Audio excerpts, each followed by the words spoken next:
2016 is looking like an incredible year for movies. Now, I know we seem to say that every year, but 2016 really does seem to be shaping up to be something special. And if you need proof, well, allow me to spotlight some real beauties. As I do every year, my annual preview is divided into 3 top 10 lists: original movies, sequels, and wildcards. And while I'm sure we all value original movies and wildcards, there's no denying we're the most excited for the sequels because they're giving us more of what we already love. Which might make you a little confused when it comes to number 10 because some of you might not remember how much you loved My Big Fat Greek Wedding. But you did! Released in 2002, the little indie that could served as counter-programming to Spider-Man, Star Wars Episode II, and The Bourne Identity, going on to gross more than Bourne, over $350 million. So now, over a decade later, the sequel, with the same cast plus John Stamos, will take on Batman v Superman as it opens the same weekend. Will lightning strike twice? Zeus is a Greek god. Then speaking of Greek gods, number 9 features the return of supermodel Derek Zoolander.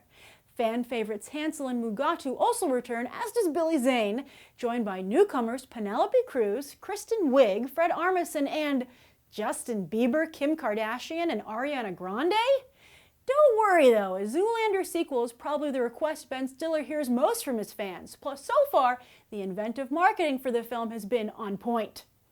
Then at number 8, we have another wedding, this time The Best Man Wedding.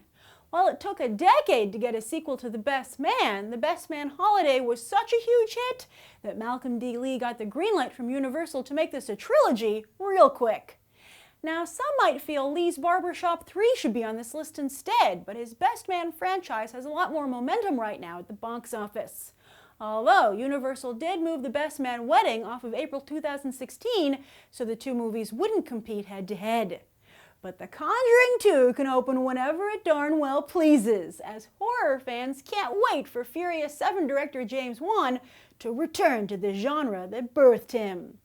The first Conjuring was a surprise box office smash, which proved it was here to stay as a franchise when spin-off Annabelle was also a hit. This sequel will see Patrick Wilson and Vera Farmiga venture across the pond as another one of the Warrens' real-life case files is brought to life. Then, while DreamWorks Animation might have felt Kung Fu Panda 3 wasn't good enough to compete with Star Wars The Force Awakens, plenty of Poe's fans surely disagree. Kung Fu Panda has not only become one of the animation studio's biggest franchises, but gotten China to reach out to DreamWorks Animation to form a partnership. And Kung Fu Panda 3 is its first fruit. Or is that dumpling? Bryan Cranston joins the cast as Poe's long-lost father, along with another fan favorite, J.K. Simmons. That's right, Tenzin. Next at number 5 is X-Men Apocalypse, where early looks at the cast have convinced fans that Bryan Singer's mutant power might be casting, with the exception of Apocalypse himself.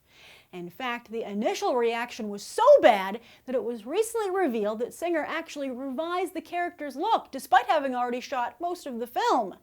But he doesn't seem to be willing to do anything about the disappointing reveal that Jennifer Lawrence, who dislikes the makeup she must wear as Mystique, will appear for most of this film in her non-mutant form. That completely flies in the face of the character. Anyway, Singer promises one heck of a wrap-up to the 6 X-Men films we've had so far, and based on his return to the franchise with Days of Future Past, it seems he might just be able to deliver on that promise. Number 4 will also see a key player return to a franchise, and that's Matt Damon with Jason Bourne.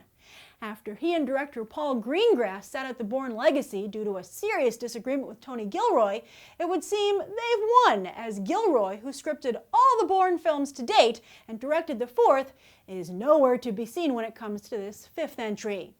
Julia Stiles also returns, while Alicia Vikander, Tommy Lee Jones, and Vincent Cassel make their debut. So, as you might have noticed, there seems to be a theme to 2016 sequels, and that's making movie fans' long-delayed dreams finally come true, which can certainly be said of number 3, Finding Dory. Fans have been hoping to get a sequel to Finding Nemo since the first film hit theaters in 2003, and it's probably up there with The Incredibles 2 for the most demanded yet denied Pixar sequels, yet we just keep on getting Cars movies. Ellen DeGeneres and Albert Brooks both return, joined by Diane Keaton and Eugene Levy as Dory's parents.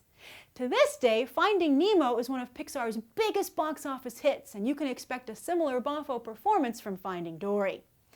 Then wow, it was really hard to pick a number one here, and surely fan allegiance will play a role here with many of you.